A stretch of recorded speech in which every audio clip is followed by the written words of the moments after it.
Level 1. The Shield. You are born into a world where the law isn't a boundary, it's a suggestion. Your father is the chief of police in North Ridgeville, and in this town, his word is the final authority. While other children are taught to fear the flashing blue lights in their rearview mirror, you are taught that those lights belong to you. They are your protection, your servants, and your birthright. You grow up watching every mistake, every ticket, and every legal hurdle vanish with a single quiet phone call from your father's office. By the time you earn your master's degree and become a respected fourth-grade teacher, the mask of professionalism is perfectly set.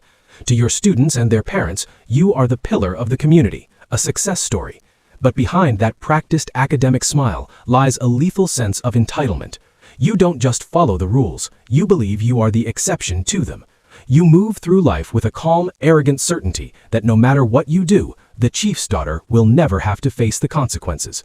You aren't just living in this town, you feel like you own the people who run it.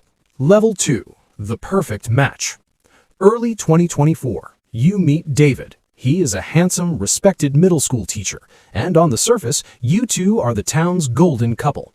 To your friends and colleagues, it looks like a match made in heaven. Two educators, two pillars of the community, building a life together. But for you, David isn't just a partner, he is a prize. You've never been told no in your entire life, and you don't plan on hearing it now. You wrap your life around his, creating an illusion of the perfect romance, while slowly tightening your grip on every aspect of his schedule. Inside you, a cold, obsessive fire is smoldering. You don't see love as a partnership of equals, you see it as a total possession. As long as David plays the part of the doting boyfriend, everything is perfect. You use your status and your professional charm to ensure he feels lucky to be with the chief's daughter.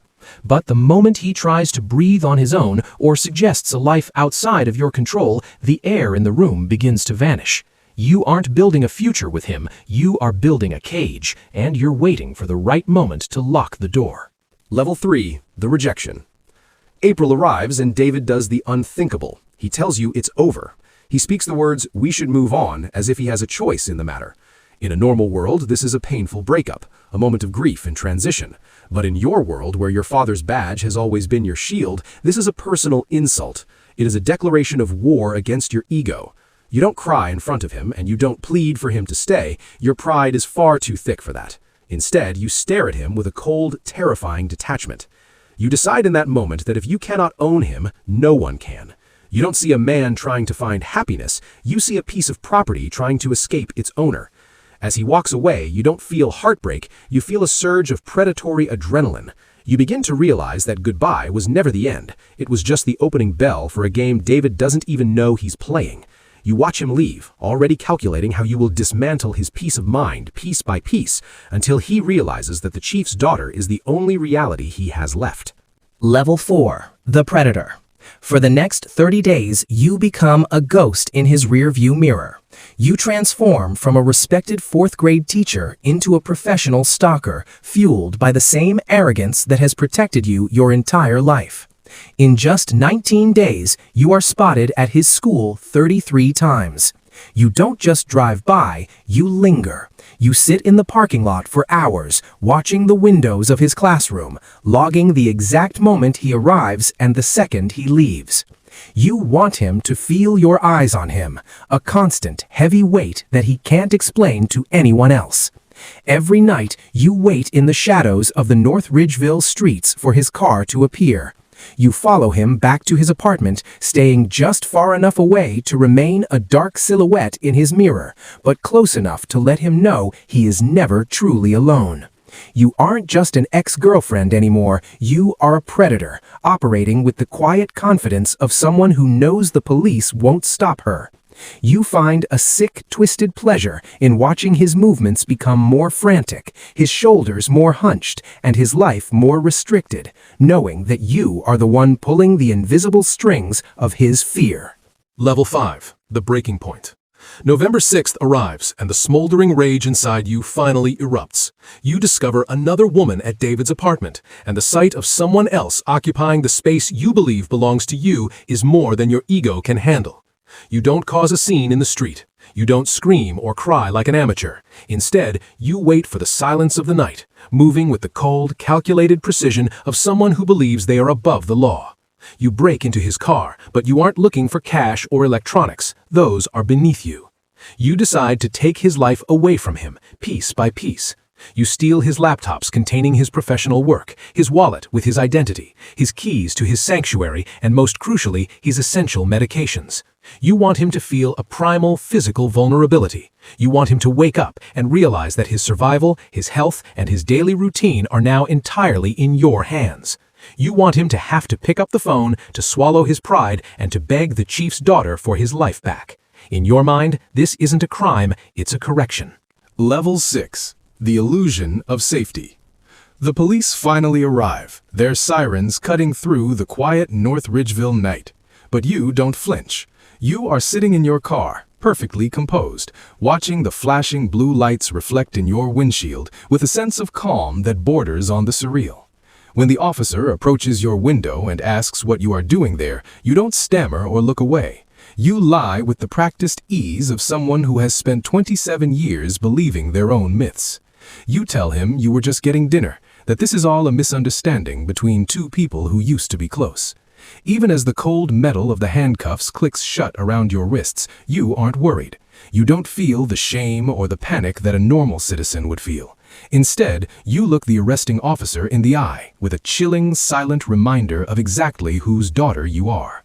You assume this is just a minor inconvenience, a boring formality that your father will bury under a pile of paperwork by sunrise.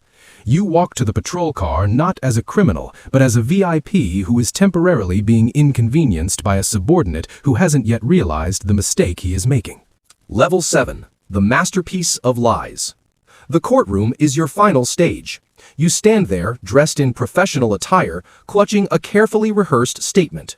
Your high-priced lawyers argue that 5 serious felonies should be reduced to 3 minor misdemeanors.